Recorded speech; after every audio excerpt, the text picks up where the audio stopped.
Welcome to சித்தூஸ் Tamil channel. இப்போ நம்ம வந்திருக்கிறது பெரிய தாளையில் உள்ள மீன் மார்க்கெட்டுக்கு.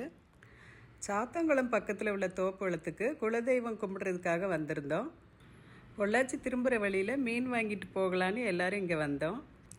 நானும் யூடியூப்பில் ஒரு வீடியோ போடலான்ட்டு மொபைல் எடுத்துகிட்டு வந்தேன். பார்த்தா இவ்வளோ அழகான இடம், சர்ச்சும் நல்லா இருந்துச்சு. சர்ச்சு கவர் ஆகிற மாதிரி அப்படியே ஒரு செல்ஃபி எடுத்துகிட்டு திரும்பி பார்த்தா சூப்பரான பீச். ஒரு போட்டில் மீனை வலையிலேருந்து எடுத்துகிட்டு இருந்தாங்க. எத்தனை மணிக்கு போனீங்கன்னு கேட்டோம். அப்போ நைட்டு 2:30க்கு போனோன்னு சொன்னாங்க. இப்போ தான் வரோன்னு சொன்னாங்க. நேரம் போக போக ஒவ்வொரு போட்டாக வந்துகிட்டே இருந்துச்சு. ஒவ்வொன்றிலையும் ஒவ்வொரு விதமான மீன் இருந்துச்சு. நெத்திலி மீன், சாலை மீன், வாழை மீன் எல்லாமே இருந்துச்சு.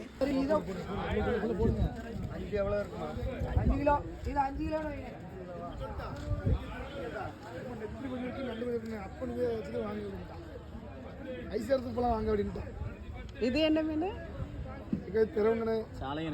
சாலை இருக்கா?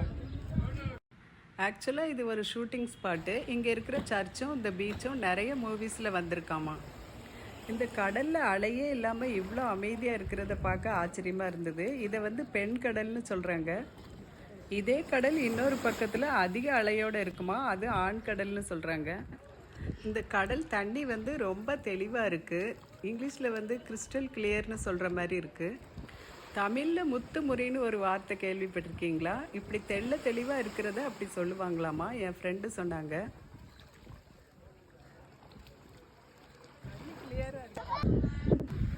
இங்கே இருக்கிற மீனவர்கள், படகு, கடல் இதெல்லாம் பார்க்கும்போது எனக்கு சிவன் பார்வதியோட கதை தான் ஞாபகம் வந்தது.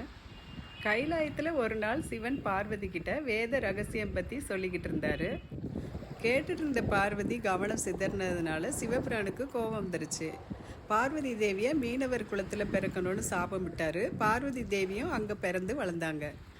மீன் பிடிக்கிறதுக்காக ராத்திரி படகை எடுத்துகிட்டு போய் வலையை வீசி மணிக்கணக்கில் காத்துட்டு இருந்தாங்க பார்வதி தேவி. மனசை ஒருமுகப்படுத்தி ஒரு சின்ன அசைவையும் கண்டுபிடிச்சி மீன் பிடிச்சாங்க பார்வதி. சிவனும் மகிழ்ந்து போய் பார்வதி தேவியை மறுபடியும் கைலாயத்துக்கு கூட்டிகிட்டு போகிறதுக்காக ஒரு திட்டம் போட்டார்.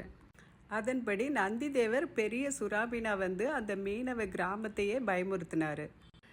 மீனவ குல தலைவரான பார்வதியோட அப்பா சுறாமீனை கொள்றவங்களுக்கு தான் பொண்ணையே கல்யாணம் பண்ணி கொடுக்குறேன்னு அறிவித்தார். சிவனே மீனவராக சுறாமீனை கொண்டு பார்வதி தேவியை கரம் பிடிச்சி எல்லாருக்கும் காட்சி கொடுத்தாரு. ஃப்ரெண்ட்ஸ், நீங்கள் யாரெல்லாம் இந்த பீச்சுக்கு வந்திருக்கீங்கன்ட்டு கமெண்ட்டில் சொல்லுங்கள். வீடியோவுக்கு ஒரு லைக் கொடுங்க. சித்தூஸ் தமிழ் சேனலுக்கு ப்ளீஸ் சப்ஸ்கிரைப் பண்ணுங்கள்.